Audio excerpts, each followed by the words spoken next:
Assalamualaikum Sobat Football United. Ya, sebelum Derby of Manchester antara Manchester City dan Manchester United, ada sebuah interview mungkin ya, yang dikeluarkan oleh Marcus Rashford. Ada banyak hal yang dibahas di sana. Gua sudah baca transkripnya ya, itu di akun Twitter dari Marcus Rashford. Dia share itu juga. Ada beberapa bagian yang menarik di interview tersebut, ingin gue bahas secara ringan amatiran, dan bagaimana gue melihat interview tersebut. Oke, langsung aja ke interviewnya dulu, ke beberapa bagian yang menurut gue penting. Gue ambil dari Center Devils. Saya normalnya atau biasanya saya ini tidak merespon hal-hal yang dikatakan tentang saya. Ini bukan kebiasaan saya. Saya adalah seorang introvert. Saya sebenarnya juga tidak suka ya untuk berbicara mengenai diri saya, kecuali saya benar-benar tahu Anda. Jadi 99% biasanya ya, saya bisa me-ignore atau tidak peduli dengan keributan tersebut. Tapi kadang-kadang ada beberapa hal yang melewati batas dan saya tidak bisa membantu ya. Tapi saya ingin orang-orang itu hanya untuk mengerti siapa saya sebagai seseorang ya. Saya bukan seorang yang perfect, yang sempurna. Saya membuat sebuah kesalahan, atau ketika saya membuat sebuah kesalahan, saya akan menjadi yang pertama untuk mengangkat tangan dan mengatakan kalau saya harus melakukan yang lebih baik. Tapi kalau Anda mempertanyakan komitmen saya kepada Manchester United, itu saya harus berbicara ya. Lalu Marcus Rashford juga menambahkan, orang-orang akan berpikir kalau saya ini aneh ketika saya mulai berbicara tentang apa arti Manchester United untuk saya. Karena kalau Anda itu bukan saya, lalu tentu saja saya yakin hampir semua suara-suara itu adalah palsu. Tapi Anda harus mengerti, ketika saya masih muda, bermain untuk Manchester United adalah segalanya.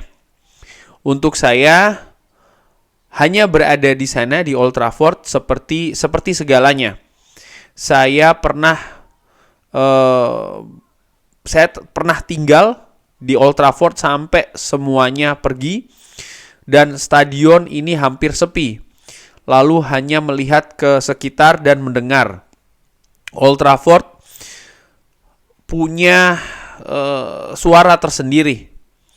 Dan suara tersebut berdengung dan itu sangat menenangkan saya. Sebagai seorang anak kecil yang bergerak banyak, Old Trafford itu selalu terasa seperti rumah. Ketika ada sesuatu di dalam dirimu, di dalam dirimu, tidak bisa ada yang meletakkannya di sana. Itu sudah di sana. Lalu dia menambahkan, Marcus Rashford, di bagian yang lain, ini seperti kayak orang-orang mempertanyakan identitas saya. Dan semua hal yang saya percayai sebagai seorang laki-laki. Saya tumbuh di sini, saya bermain untuk klub ini semenjak saya masih kecil. Keluarga saya menolak banyak uang yang akan merubah hidup ketika saya masih kecil, supaya saya bisa mengenakan jersey dengan lambang Manchester United ya. Ini maksud demikian. Saya bisa mengambil atau menerima kritik. Saya bisa mengambil judul-judul atau headline dari podcast, sosial media, dan juga dari media ataupun surat kabar. Saya bisa mengambil hal tersebut. Tapi kalau Anda mulai mempertanyakan komitmen untuk klub ini dan kecintaan saya kepada sepak bola dan membawa keluarga saya kepada hal tersebut. Lalu saya hanya akan menanyakan bagaimana atau supaya Anda bisa lebih membawa kemanusiaan, unsur kemanusiaan di sana. Kalau Anda mendukung saya, bagus. Kalau Anda meragukan saya, lebih bagus. Itu yang dikatakan oleh Marcus Rashford. Well, gue menanggapi mulai dari mana ya? Marcus Rashford, musim ini bukan musim yang terbaik. Musim lalu dia tampil lebih bagus, 30 gol dalam satu musim, sesuatu yang luar biasa. Itu tidak bisa tidak dilihat ya, karena banyak yang mengacuhkan fakta tersebut. Sekali lagi gue tahu musim ini dia tidak bagus, ada hal yang membuat dia tidak bagus, dan pemain sepak bola membuat interview seperti ini itu bukan hal yang biasa sih menurut gue, terutama ketika mereka sedang aktif ya. Dan khusus untuk Marcus Rashford, Sobat Football United sering kan ya mendengar ketika gue menganalisa terkait dengan Marcus Rashford, bukan soal teknis, gue selalu mengatakan demikian kan, ini soal mental dan mungkin juga soal karakter. Dan adanya interview ini, menurut gue secara ringan amatiran, ini seperti membenarkan prediksi analisa gue. Kalau memang ada masalah di faktor mental, Marcus Rashford seperti ingin memberikan penjelasan dari dirinya ya, terkait apa yang dia rasakan, apa yang dia lihat. Walaupun dia tidak menyinggung sama sekali terkait dengan penampilan di musim ini. Dia lebih menjelaskan kalau dia sangat menganggap Manchester United itu segalanya, bermain di Manchester United itu merupakan impiannya, tidak perlu mempertanyakan komitmen Marcus Rashford terhadap Manchester United, ya. Dan gua melihat ya ada seperti kayak batas yang ingin yang mungkin sudah terlampaui dan ingin dilawan balik oleh Marcus Rashford. Serangan-serangan mungkin kepada Marcus Rashford. Well, terkait dengan serangan di zaman saat ini, kalau gue membandingkan mungkin 10 tahun yang lalu atau bahkan lebih menjadi fans Manchester United, berbeda. Zaman sekarang gue merasa dan juga melihat ya bagaimana serangan itu kepada Manchester United banyak justru datang dari fans Manchester United. Bahkan perkataan, tindakan seperti kayak melebihi fans tim lain kepada Manchester United itu sendiri. Faktanya demikian sih ya. Begitu mudahnya fans itu mengatakan pemain ini keluar, pemain itu keluar, pecat ini, pecat itu, dalam waktu yang singkat dengan analisa mungkin yang tidak menyeluruh. Dan itu tidak gue persalahkan sih ya, karena sebagai fans ya mayoritas menilai pemain itu dari 2 kali 45 menit di atas lapangan, mungkin seminggu sekali, seminggu 2 kali. Itu yang dipakai penilaian utama kan oleh para fans. Sementara kejadian antara satu pertandingan ke pertandingan yang lain, semua ini tergantung pada media. Fans memberikan penilaian bergantung kepada media. Dan menurut Marcus Rashford, ternyata apa yang ditulis itu sering sekali tidak benar. Dia tidak mengatakan secara spesifik hal yang mana. Gua hanya bisa menerka-nerka ya. Mungkin apakah terkait dengan Belfast, di mana dia telat, datang latihan telat dan sampai dihukum segala macam. Atau kejadian sebelum musim lalu, berarti ketika dia COVID, dia banyak kegiatan sosial. Apakah itu yang dimaksud? Atau apa? Dia tidak mengatakan secara spesifik. Dia hanya mengatakan kalau ada beberapa hal yang sudah melampaui batas dan dia ingin memberikan semacam kayak pandangan dia bagaimana seharusnya dia diperlakukan menurut gue. Jangan mempertanyakan komitmen, jangan menyinggung soal keluarga, kan itu yang diinginkan oleh Marcus Rashford. Jangan terlalu berlebihan dalam tanda kutip ketika menyerang Marcus Rashford.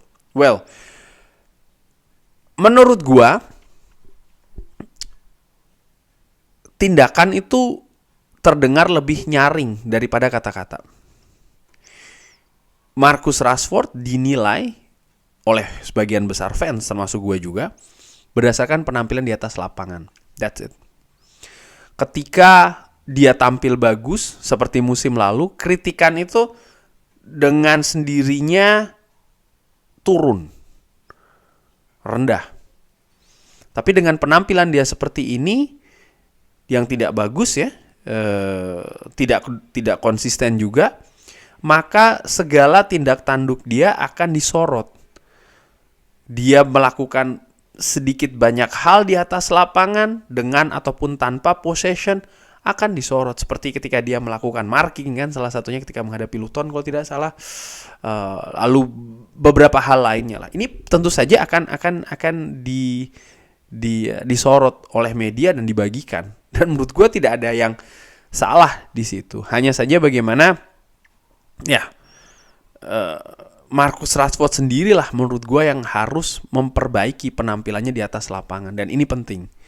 Dia bisa mengatakan komitmen, oke, tapi yang fans lihat bukan perkataan saya punya komitmen untuk Manchester United, tapi diperlihatkan.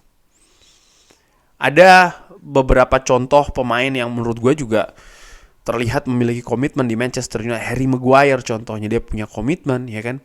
Bagaimana dia dalam situasi yang jelek, yang buruk, dia ternyata tidak menyerah, dia tetap berperilaku profesional, dan dia tampil bagus.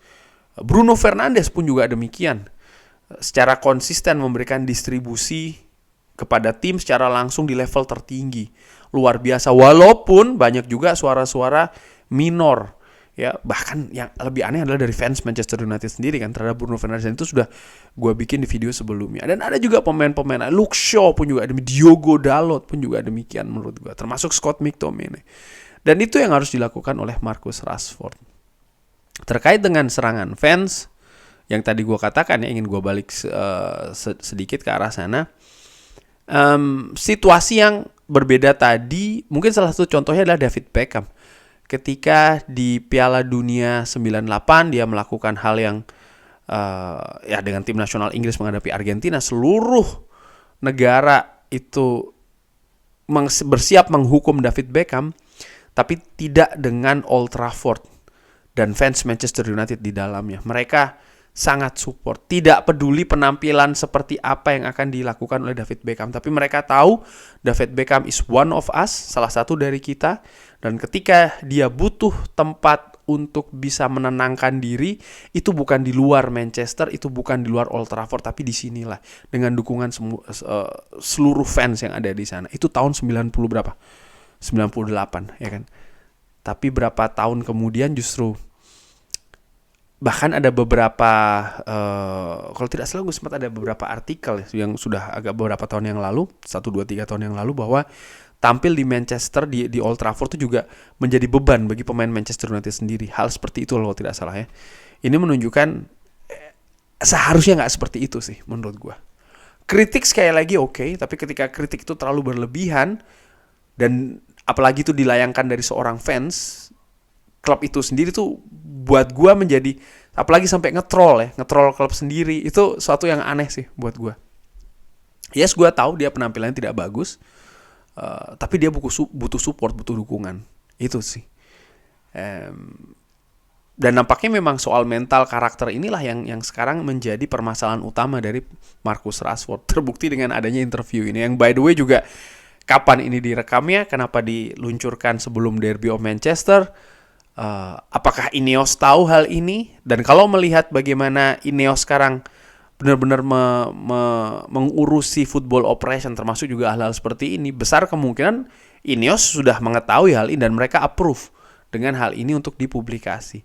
Kalau seandainya ini merupakan pelanggaran ya, sebenarnya gampang sih gue melihatnya. Nanti ketika Derby Manchester, Marcus Rashford tidak tampil. Kalau itu tidak tampil, maka gue berpikir ya karena interview inilah. Tapi ketika dia dimainkan, maka ya Ineos sudah tahu dan approve. Pun juga seorang Erik ten Hag. Karena harusnya hal-hal detail seperti ini, salah satu hal detail seperti ini, mereka semua harus tahu dan menyetujui. Kalau tidak ya ini pastinya merupakan dianggap pelanggaran besar. Balik lagi soal masalah Marcus Rashford, menurut gue ya Marcus Rashford harus menemukan kembali penampilannya, dia harus kembali lagi ya. Karena itulah kunci terbesar penilaian fans nantinya terhadap komitmen dia ke Manchester United.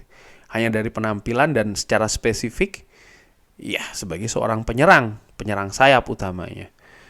Apakah musim ini dia tidak tampil di posisi terbaiknya? Ya, saat ini tanpa Rasmus Højlund dia ditampilkan sebagai penyerang tengah, dan gue menilai itu bukan posisi terbaik dari Marcus Rashford. Ketika Trisula, Rashford, Garnacho, dan Højlund dimainkan awal musim ini, ada pengharapan di sana karena Rashford juga sempat memberikan kontribusi langsung terhadap permainan yang berupa gol maupun assist di beberapa pertandingan secara berurutan. Dan sayangnya sekarang Rasmus Højlund cedera, maka ada perubahan lagi nih komposisi di lini depan yang mungkin punya pengaruh juga ke penampilan dari Marcus Rashford. But again, menurut gua, sebelum gua tutup video ini, dia bisa mengatakan apapun di wawancara ya, tapi tetap penilaian terbesar adalah apa yang ditampilkan di atas lapangan. Kurang lebih demikian. Terima kasih sudah menyaksikan. Jangan lupa like, subscribe. Wassalamualaikum warahmatullahi wabarakatuh. Thank you.